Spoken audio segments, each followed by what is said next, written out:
নমস্কাৰ বন্ধু বান্ধৱীসকল, আজি মই মোৰ ষ্টাইলত বনাবলৈ লৈছোঁ হাঁহৰ মাংস। একেবাৰে চিম্পুলকৈ বনাম আৰু।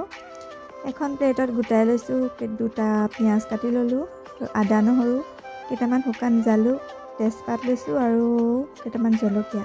এইফালে বিলাহী কাটি লৈছোঁ ধুনীয়াকৈ, আৰু ইয়াত মই মাংসখিনি ধুনীয়াকৈ ধুই ল'লোঁ আৰু দুটামান আলু গুচাই লৈছোঁ, কাটি ল'লোঁ। আৰু প্ৰথমতে বস্তুকেইটা গোটাই ল'লে বনাবলৈ সুবিধা হয়।